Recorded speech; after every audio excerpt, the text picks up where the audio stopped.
All right, looking forward to this interview today. Today, we're talking with Matt Koerner. You're a singer-songwriter, which is awesome. We don't get a whole lot of musicians on the show, so that's pretty cool. You got a new single out called "Stayed Alive in 45" about your grandfather in World War II. So I'm really looking forward to hearing that story and hearing about your new release. Before we do that, take us back and tell us about your background, where you're coming from. Man, so you nailed my name. My name's Matt Koerner, and I'm from Southern California originally. I live in Nashville, Tennessee now, but I grew up in the heart of Orange County, just about 40 miles north of Camp Pendleton. So drove by it all the time growing up, and I went to school out there. I went to college at the University of Arizona, and growing up, I was way more into sports than I was music, and so I wanted to be a professional baseball player and Yeah. played baseball through high school and college. And when the baseball thing didn't work out, I kind of transferred into some music after a few years out of college. That's awesome. Hey, I was stationed at Camp Pendleton for 5 years. So were you really? Let's what years? Let me see here, like 93 to 98. Okay, we were neighbors. Yeah, lived in Vista most of the time, but yeah. Time there in Camp Pendleton. I know the area well. Yeah, so when baseball wasn't going to turn out, had you already been playing music at that time, or did you just say, hey, I think I'm going to be a guitar player? Yeah, man. Music kind of, when I was 13 years old, my cousin Sean, who was 4 years older than me, came to one of our family get-togethers, and he learned how to play guitar and played Freebird for the family at one of our get-togethers when I was 13, he was 17. And I looked up to him. I still look up to the guy to this day. And I just said, I want to learn how to play guitar. And he taught me a couple of basic chords. And it was one of those things where I was never forced into it. I ran with guitar, and I always had a decent voice. And so they kind of melded together, and I just absolutely loved playing it. But even from 13 till about, I graduated at 17 till like 20, 21 years old, it was just a hobby and fun. I was the guy, that at parties that would bust out the guitar if people asked, and I'd play some songs and things like that. But it was never in my mind that I was going to be a musician for a living. And then baseball didn't work out. I graduated in 2010 from the University of Arizona.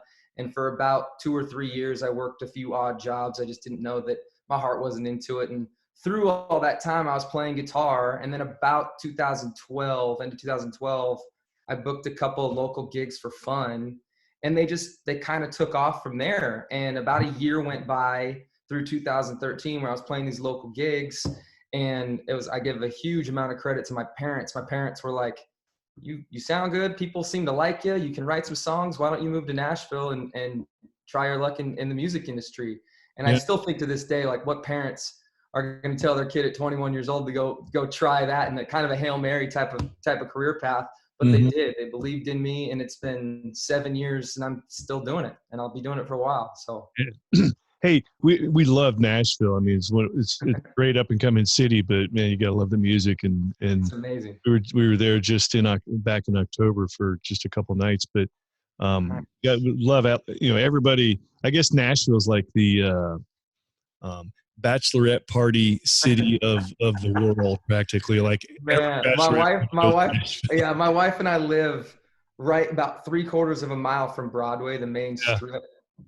And there's these pedal taverns, and a lot of the bachelorette parties come into town and get on these pedal taverns, and their headquarters is right across the street from our apartment. So we hear, man, if I have to hear "Man, I Feel Like a Woman" and "Country Girl, Shake It For Me Again," I'm going to go insane. But we hear those songs every single day because they're constantly blaring them on those pedal taverns for the bachelorette parties. How'd you like to be the driver of one of those things, listening to those songs? I mean, they look like they're having a blast. They really do. So I'm sure it probably gets old to them, but I got to tell you, they look like they're having just as much fun. So they're either really good at faking it or they really like that music.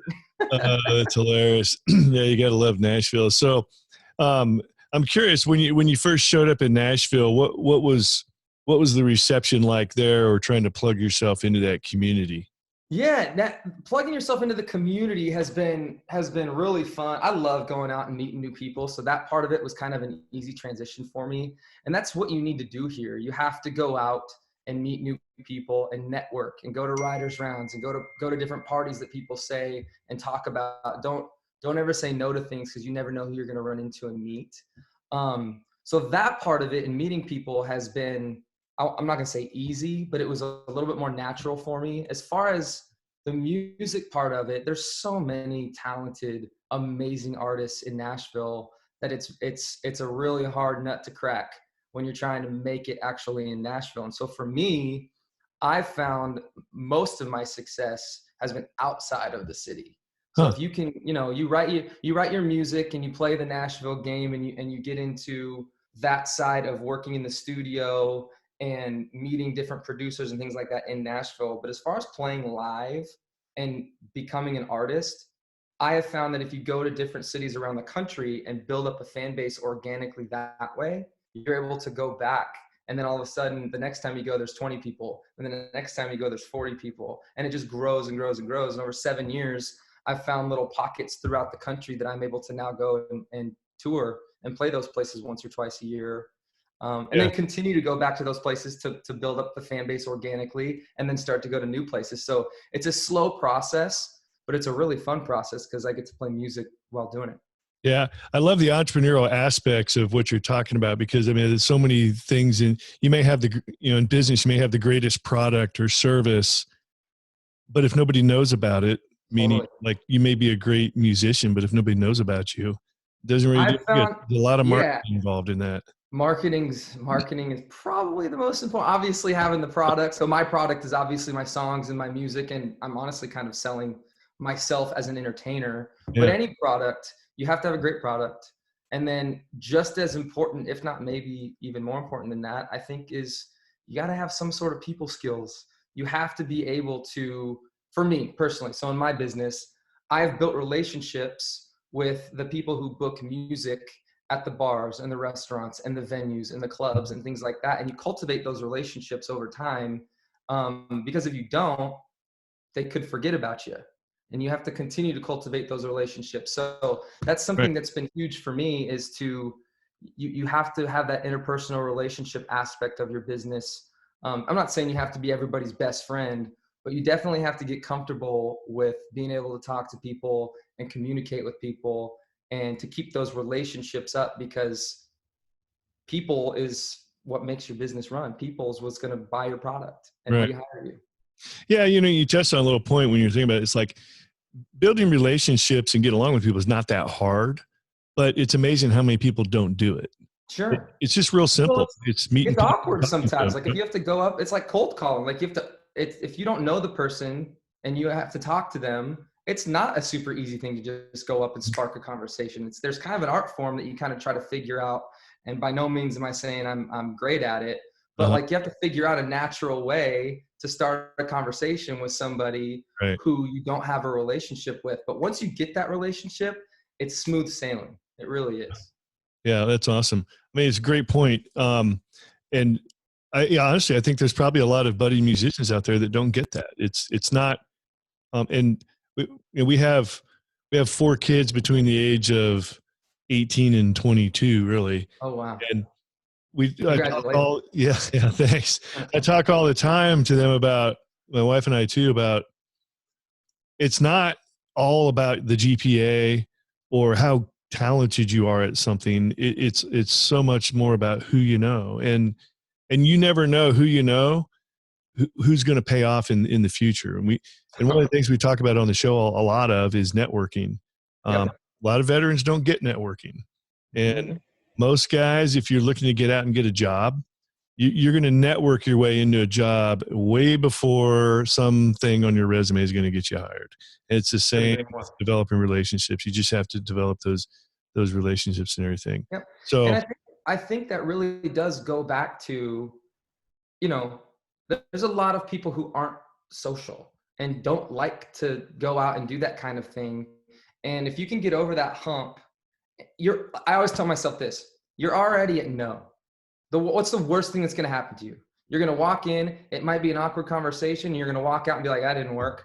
yep, But the upside, and you're right where you were before. you didn't The lose anything. upside is it actually works out, and now you've built a relationship with somebody, and maybe that does turn into a job, or maybe that turns into the person you just talked to knows somebody who you can talk to get a job. And so I always tell myself, and to this day I still do, because even for me it's awkward to walk in and start a conversation with somebody. You're at no already. There, you can't go down. You can only go up. Yeah. That's awesome. Well, hey, Matt, we're going to take a quick break and we'll be right back. So hold that thought. All right, back talking to singer-songwriter Matt Koerner. And so, Matt, we're talking, I want to hear about your new single that just came out, Stayed Alive in 45, which inspired from your grandfather who served in World War II.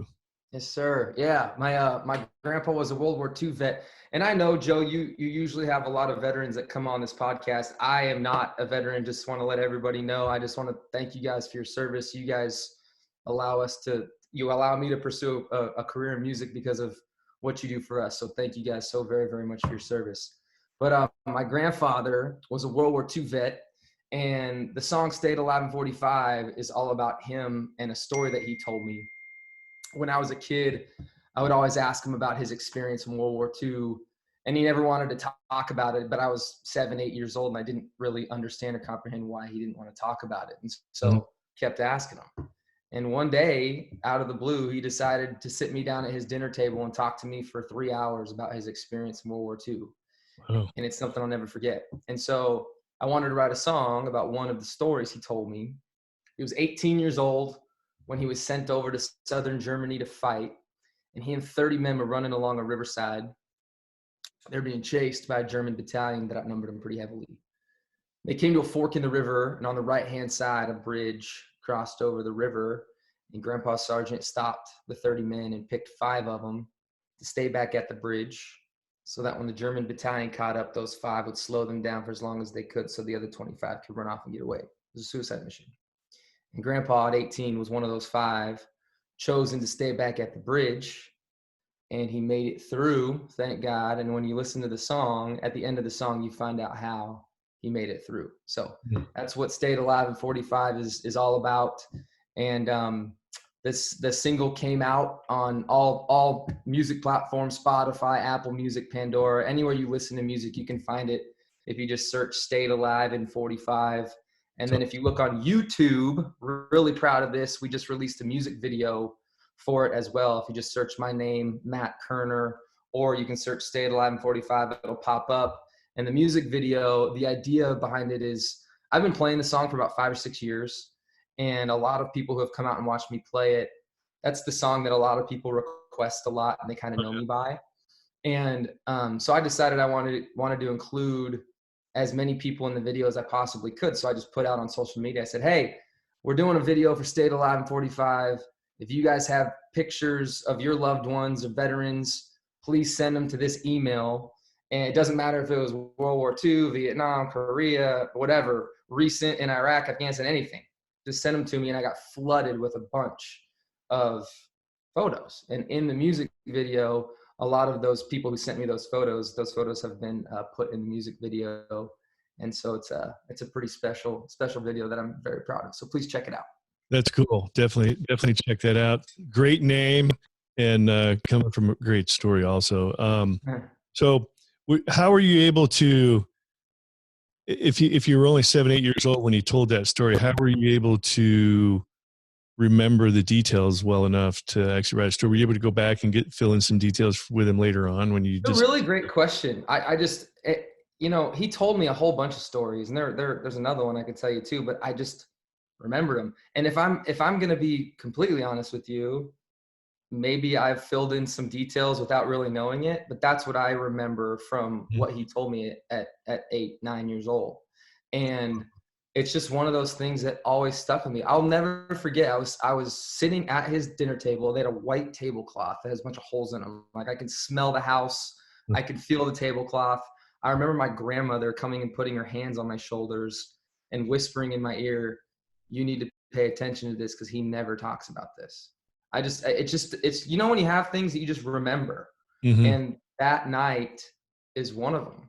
And I mean, I don't think I filled in any details, or maybe I have, but I wrote it when I was, 2014, I was 24. So it was 16 years later. So that's what I remembered from the conversation 16 years later. And another really cool thing about that is I wrote the song thinking I was the only person that he did that with. And he passed away in 2009. I wrote the song in 2014, and I wasn't quite finished with the song, but it was pretty much done. And I played it for my family. And grandpa had 9 grandchildren, including myself.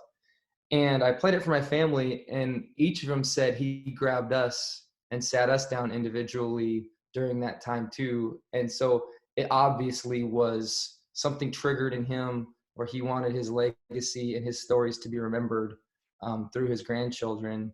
And it was not a dry tear in the house when I played that song for everybody, and everybody was like, we had the same experience. It was an amazing moment. Wow, that's cool. Wanted to touch on a couple of things. Actually, that story, that concept of that story reminds me of the movie Memorial Day. Have you ever seen Yeah. the movie Memorial Day? I don't think so. Not a Now very I'm gonna old, watch it. it's not a really old movie. It's like probably in the last 5 or 6 years. Um, Yeah. I watched it one time, and I'm sure it's available on, stream and whatever.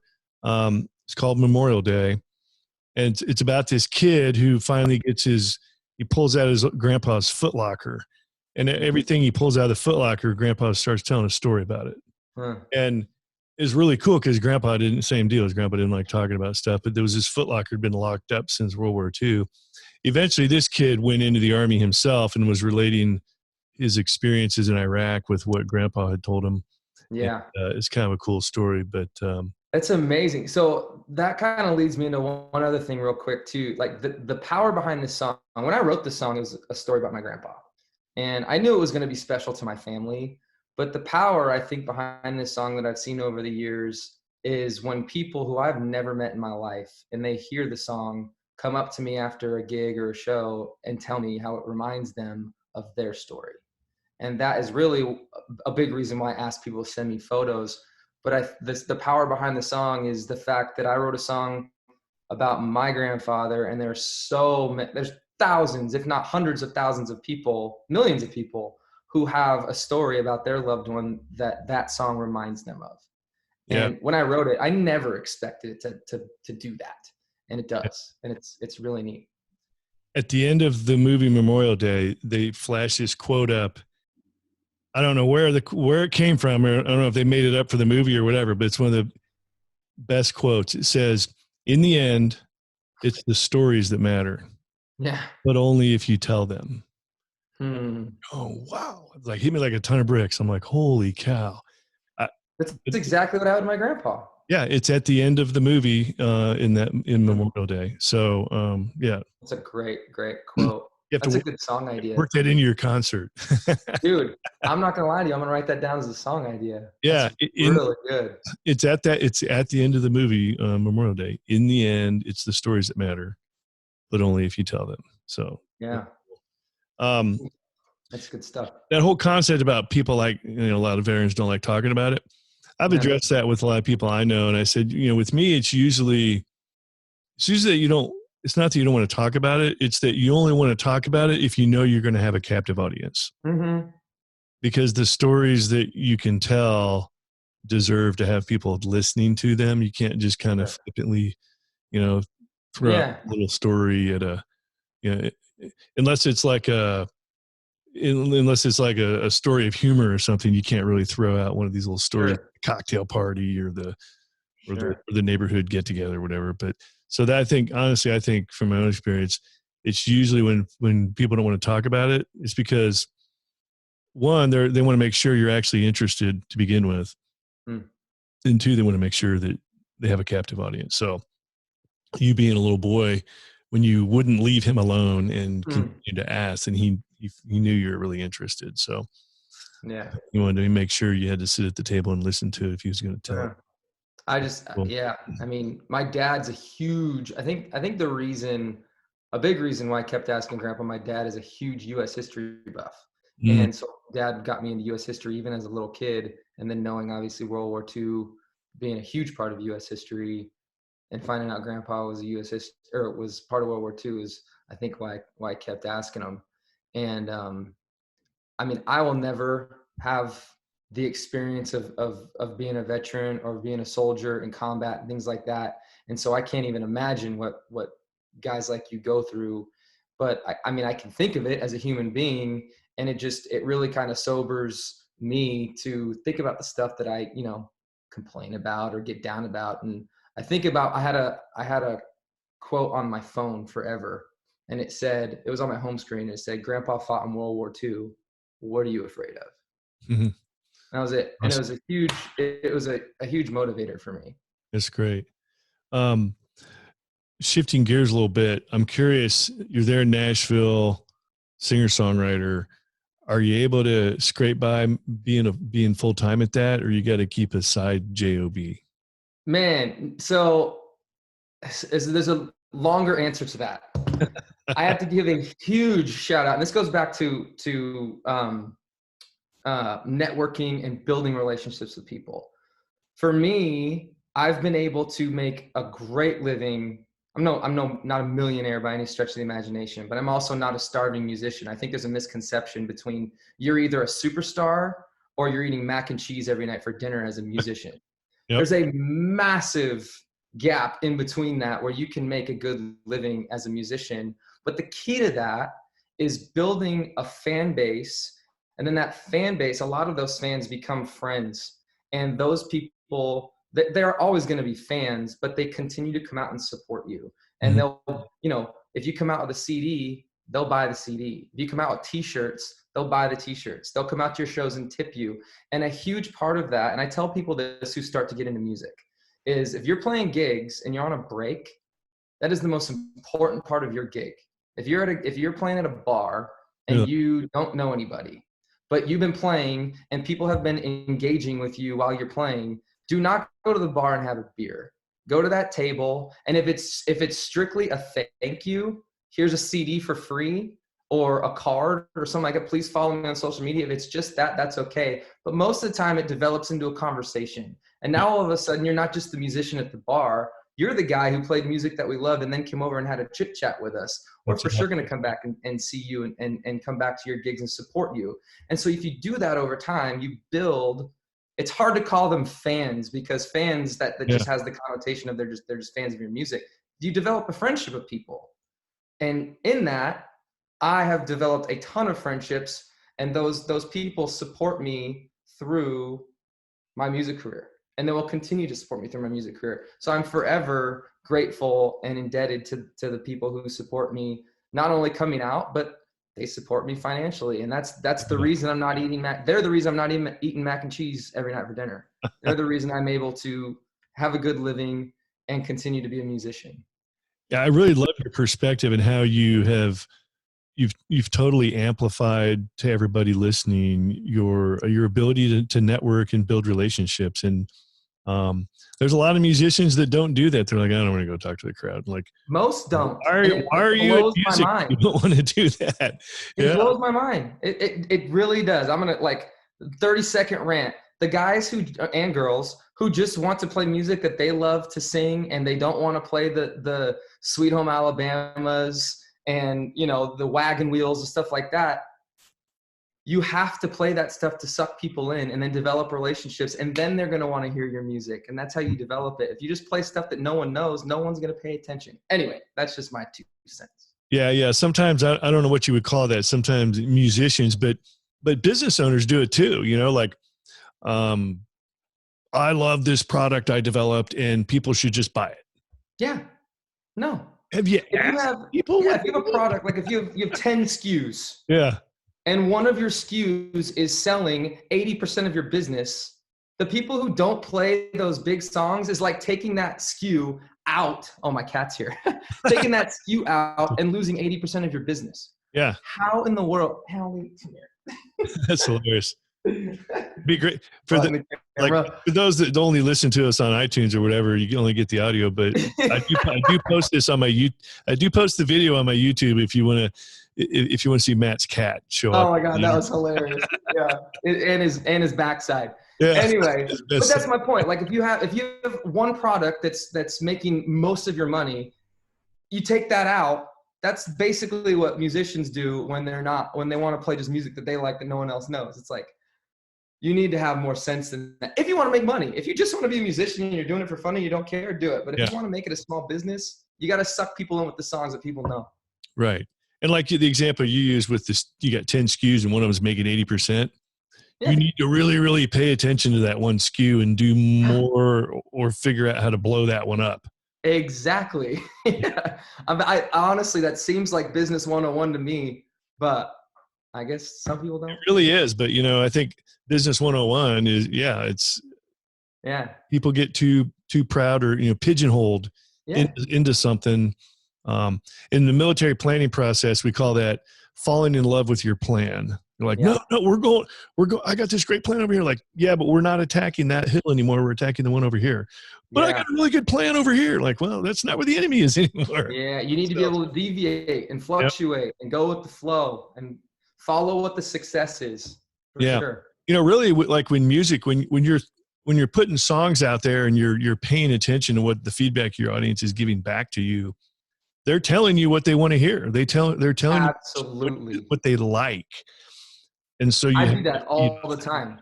Absolutely. I try to pay attention as much as I possibly can. And it's obvious. Like you can feel in my business, you can feel the energy of a crowd when they're liking a song. So especially when I'm playing stuff, like I know certain songs that work and certain songs that don't. But every once in a while I'll play a new song and it gets a different reaction from the crowd. And I'm immediately like, ooh, I gotta continue to play that In song. there. And Yeah. that goes with covers and originals. Mm-hmm. Yeah. Yeah. So, I mean, that really is business 101. So I've never heard a musician put it that way. And so it's really cool to hear because there are common themes among all businesses, and, entrepreneurship is a process. It's not, people think that entrepreneurship is the ideal product or the ideal service. Entrepreneurship is a process, and you just grab Oh, ideas and run them through the process. Grab yep. song ideas and run them through the process. And the ones that come out on the other end and people buy them, those are your winners. Continue that and start developing others and Do grow it. more of that. Yeah, Totally. exactly. Yep. Um, I'm curious. I had a, several years ago, I accidentally bumped into, he's not the original lead guitarist of Whitesnake, but he's the current lead guitarist of Whitesnake. All right. One thing he told me in this short conversation we had, because there was hardly anybody there, but I went up and introduced myself to him. I go, who are you or what do you do? Because the way he was dressed, I'm like, you got to be somebody. He's like, I'm a guitarist for Whitesnake. I'm like, that's cool. Yeah. Anyway, I said, he had just finished a summer tour over in Europe. And I said, so now that the tour's over, what do? You just kick back and chill? And he's like, no, I play 4 hours a day every day. I'm Mm-hmm. like, even when you're off and not touring? Yeah. Because if I don't play every day, then I'll lose the edge, and there's 1,000 other dudes waiting to take my spot. And if I don't play, Totally. if I don't play every day, I can't play the songs because they're so hard. I'm Yeah. like, really? I was like, That's that's interesting. I mean, I thought that was the coolest thing ever. Got to play every day. that's a microcosm, at least in the music industry. If you go down to Broadway today, you will see a drummer, like a lot of the musicians, the drummers, the bass players, the guitar players, even some of the singers, but mostly the musicians a lot of them go out on tour with big names. Mm-hmm. And they continue to work even when they're not on tour, especially obviously this year with COVID going on. But even in normal years, like Jason Aldean goes on 50 to 55 plays 50 to 55 dates a year. You got another 300 days in the year that you got to keep your chops up. Yeah. And you got, the musicians that play for those big names go down to Broadway and play just to keep their chops up and take requests and learn songs to keep them on their toes. Because Mm-hmm. that the Whitesnake guitarist is one of many who do that, and he's exactly right. They all do that because the second you Yeah. stop, you do lose the edge. You absolutely lose the edge. And I guarantee you, he's right. There's 1,000 people who want to be the guitar player for Whitesnake, and there's 1,000 people in this city who could do it. Yeah. Yeah, exactly. And so to use that as an analogy towards business, it's like, if you're running a business or you're involved in some kind of business, whatever it may be, think about what a guitarist has to do to keep their edge. And if you're running your business every day, or maybe you're not running your business every day, and that's the problem. Yep. Think about that. Totally. And if you want to be an entrepreneur and a successful one, 99 times out of 100, you're working way more than 40 hours a week. You are. It's your business. There's nobody who's going to care about it more than you. And if you aren't working it more than 40 hours a week, I guarantee you other entrepreneurs who are right behind you are working it really, really hard. When you own your own business, you kind of never stop thinking about it. Yeah. It's constantly on your mind. And Right. once you come to terms with that, I think you're better off. So you have to love what you're doing. Cool. Well, hey, Matt, we're getting close to the end of our time. I do want to give you a chance to plug your song one more time. And Yeah. how do we find you? I'm sure you got like a website or something where we can find. Yeah, I do. So doing too. Stayed Alive in 45. Stayed Alive in 45 is the name of the new single. My name is Matt Koerner. My last name is Funky. It's spelled Koerner. Matt Koerner. And if you search Matt Koerner on YouTube, Spotify, Apple Music, any of those platforms, you can find the song and also the music video on YouTube. And then if you go to mattkoernermusic.com, that's my website. And Matt Koerner Music on all those social media platforms, Instagram, Facebook, Twitter, all that good stuff. You can find me there too. So yeah, it's just, my name's just Funky, Koerner. Your name is not Funky. Your name's actually Koerner, but okay, I get it. Yeah, right. PH. Yeah. All right, appreciate it. Hey, okay, I'm probably not supposed to ask you this, and if it ain't cool, then that's fine. But you're sitting there and you got your guitar behind you. Do you want to actually play? I mean, or maybe you're not supposed to, or whatever. I know some musicians are like, quit asking me to sing a song every time. I can play it if you guys want to hear it. Sure. Well, I know. If you're willing to do it, let's do it. Sure, man. Let's do it. That's awesome. Oh yeah. So I'll move this down a little bit. Hopefully, I know I dropped the ball on the whole microphone thing, so hopefully this comes through okay. Sounds pretty good, yeah. All right. So this is Stayed Alive in 45. Hope you guys like it.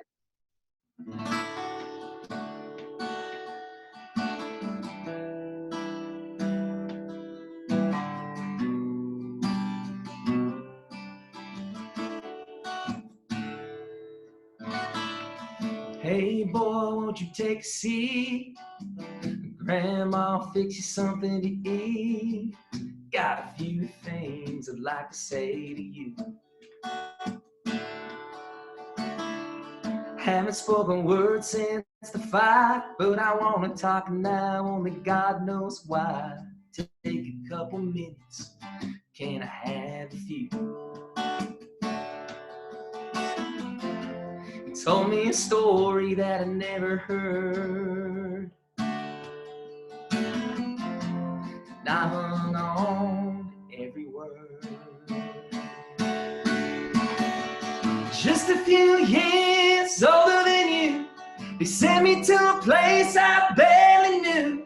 A whole nother world on the other side. And living off the food the army lent and the cigarettes my mama sent, I stayed alive in 45.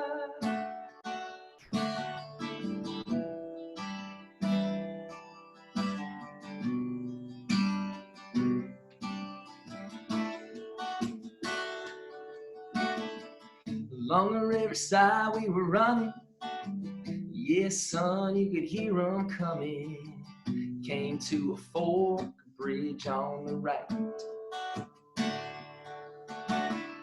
Sergeant looked us dead in the eye, said 5 of you boys are gonna stay behind.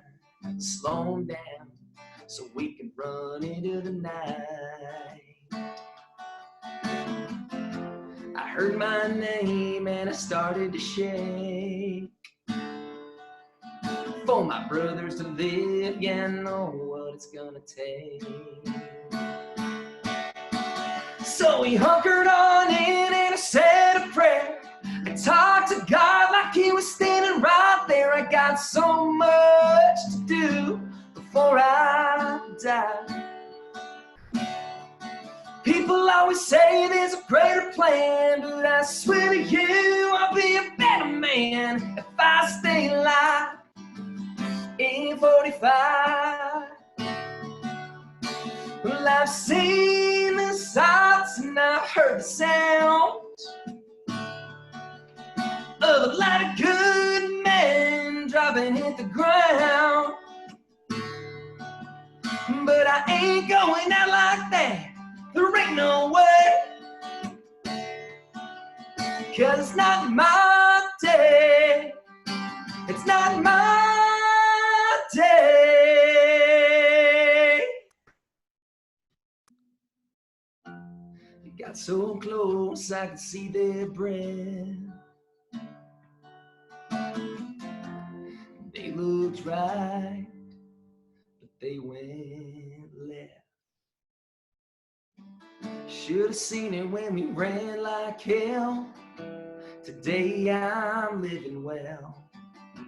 Can look my grandson in the eyes. One day you'll have kids and a wife.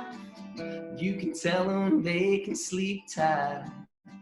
I stayed alive in 45.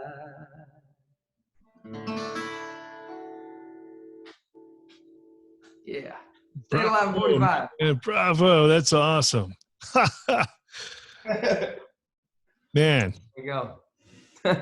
It's going to have to sell millions. Come on now.